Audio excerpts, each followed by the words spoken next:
Continuando a nossa linha de atuação em relação à resolução das questões, estamos no quarto módulo do emprego de vírgulas.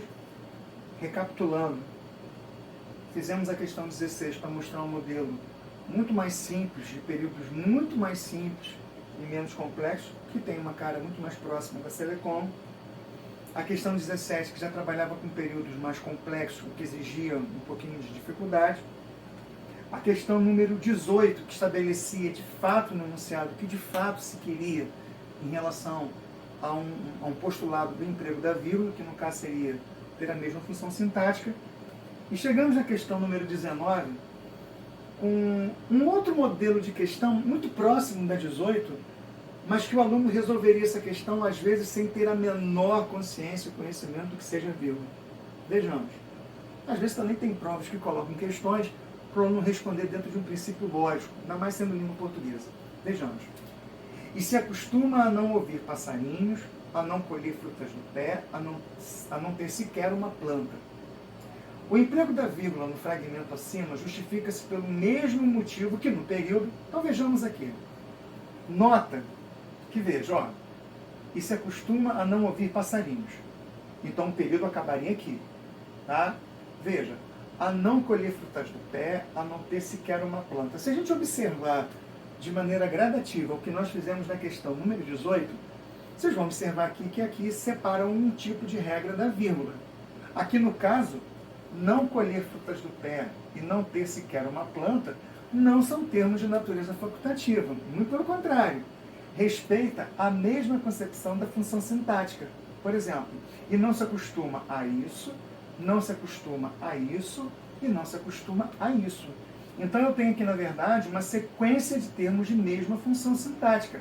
Quem se acostuma a não ouvir passarinhos, a não colher frutas do pé, a não ter sequer uma planta. Então, nesse caso, as vírgulas que foram colocadas aqui, elas têm a mesma função sintática. Então, o que eles querem é que vocês achem, dentre as 5 opções, qual é a sequência em que você vai verificar que existe uma divisão de sequência de ideias. Porque, na verdade, o enunciado da 19 é igual ao da 18. Se ele trabalhar com termos de mesma função sintática. Só que o enunciado da 18 não vem na 19, porque a 19 só trabalha com o mesmo motivo. Então, você deveria saber qual a razão que leva a sequência aqui a ser colocada uma vírgula. Termos de mesma função sintática. Só que como essa questão de mesma função sintática, às vezes, na hora da prova, isso passa em branco, a gente vai da maneira mais simples. Onde houver uma sequência de termos, é a questão que nós vamos marcar. Vejamos. Letra A. E porque não tem vista, logo se acostuma a não olhar para fora. Veja, a vírgula, correta. Estou separando uma oração da outra. O emprego está correto, mas não atende ao mesmo motivo colocado, que é para separar uma sequência. Descarta a letra A. B. E porque, à medida que se acostuma, vírgula, esquece o sol, esquece o ar, esquece a amplidão. Aí ficou muito nítido para o candidato onde a questão quer chegar. Porque ele, dentro de uma linha comparativa, ele vai ver não ouvir, não colher, não ter. Aí ele vem, ó, esquece o sol, esquece o ar, esquece a amplidão. Então, se você observar, a sequência de ações que é colocada no enunciado principal da questão 19 é o mesmo que se verifica na letra B, porque você tem, na verdade, vírgulas que isolam elementos de mesma função sintática. Então, a letra B, visualmente falando, o candidato ele marcaria exatamente essa, mesmo que ele não soubesse qual é a função sintática que a vírgula tem. Isso é uma questão até certo ponto covarde com o candidato, que às vezes o camarada que estuda muito, ele acredita que ele vai transformar essa questão no divisor de águas dele. Mas o candidato, às vezes, atento ao que o enunciado pede, mesmo sem ter tido nenhum tipo de estudo específico sobre aquilo, ele acaba respondendo. Então, a letra B, estruturalmente, ela tem a mesma cara que oferece aqui em cima. O que, na verdade, não é o que teríamos na 18. Porque na 18 você não tem no enunciado uma frase base. Na 19 você tem. Tá? Então, tem que tomar muito cuidado com isso, que acaba sendo uma questão que dá uma falsa ideia de dificuldade, tá bom? Então, a letra B é uma questão a ser pensada para marcar. Letra C. Se o cinema está cheio, vírgula, a gente senta na primeira fila. Também é um traço que você coloca uma vírgula para separar dois períodos, ok?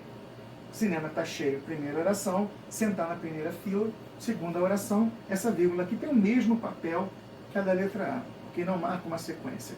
Letra B, e que, de tanto se acostumar, se perde a si mesma. Essas vírgulas aqui, na verdade, elas não mostram uma sequência. Se não mostra uma sequência, não é a função que tem aqui em cima por termos de mesma função sintática.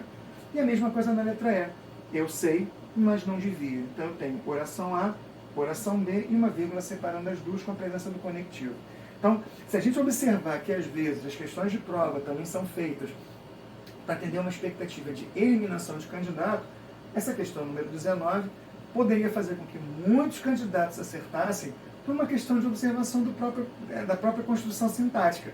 Aqui, a sequência é praticamente mantida pela expressão a não, a não, a não, esquece, esquece e esquece. Aí, obviamente, a questão se torna muito simples. Então, no nosso caso, a resposta é a letra B. Para efeito didático, para efeito de aula, vale a lembrança de que utilizam-se as vírgulas para separar ou elementos de mesma função sintática ou utiliza-se a vírgula para poder trabalhar termos que são utilizados de maneira facultativa na oração. Tudo bem? Daqui a pouco a gente volta para fazer a última questão desse módulo de vírgula para vocês. Forte abraço.